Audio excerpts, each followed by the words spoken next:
Changer les regards, lever les tabous, apprendre à parler librement de sa propre santé mentale. Le Conseil territorial de santé de la Marne et l'ARS Grand Est ont organisé une journée de promotion de la santé mentale positive à la foire de Châlons en Champagne, un lieu de rencontre exceptionnel. De nombreux professionnels de santé et experts en prévention ont accueilli le public dans cet espace aménagé en forme de parcours, avec à la clé de nombreuses pistes pour entretenir au mieux sa santé mentale. You're my lucky strike. Love the way you ride. Look into my eyes, say you're ready to go.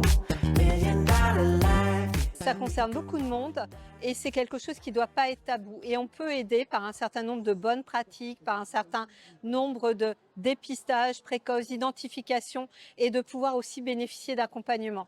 C'est les leaders en santé mentale de l'Université de médecine, c'est les ambassadeurs de santé mentale pour les jeunes de pair à pair et présenter que le travail est fait en amont, c'est de la prévention et c'est pas seulement santé mentale, une maladie qui est curative.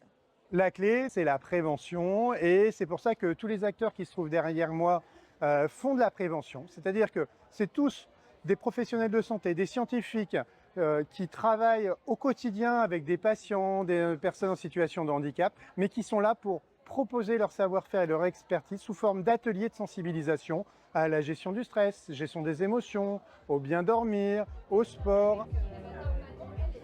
Alors, c'est un jeu de loi. Et sur chaque étape, il y a des questions. Alors, soit une question sur l'activité physique en lien avec la santé et la santé mentale, soit un défi sportif à réaliser.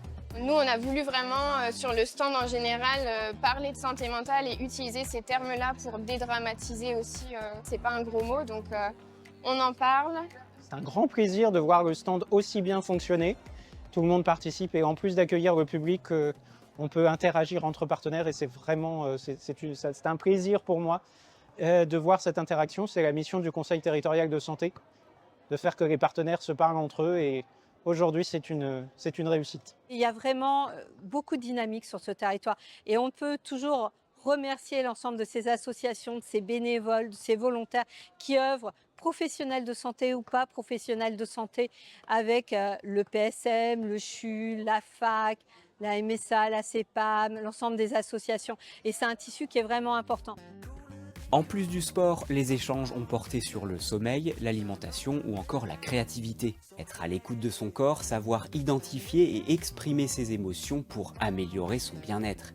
Et si ça ne va vraiment pas, il est important d'oser en parler. C'est vrai que parfois, rien que d'aller pouvoir discuter avec un professionnel de santé et réussir à comprendre pourquoi on traverse un moment difficile peut nous permettre de trouver des clés pour sortir de ce moment difficile. Dans certaines situations, un travail psychothérapeutique pour mieux comprendre comment on fonctionne ou comprendre comment certains événements de notre vie ont pu nous influencer va pouvoir être possible.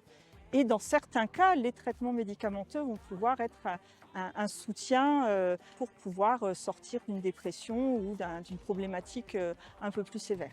Une personne sur 4 va être confrontée dans sa vie à un trouble psychique. Si vous êtes en souffrance, ne restez pas seul, parlez-en à vos proches ou à votre médecin traitant par exemple. En cas de pensée suicidaire ou pour aider une personne en difficulté, vous pouvez appeler le 31 14. You're my lucky strike.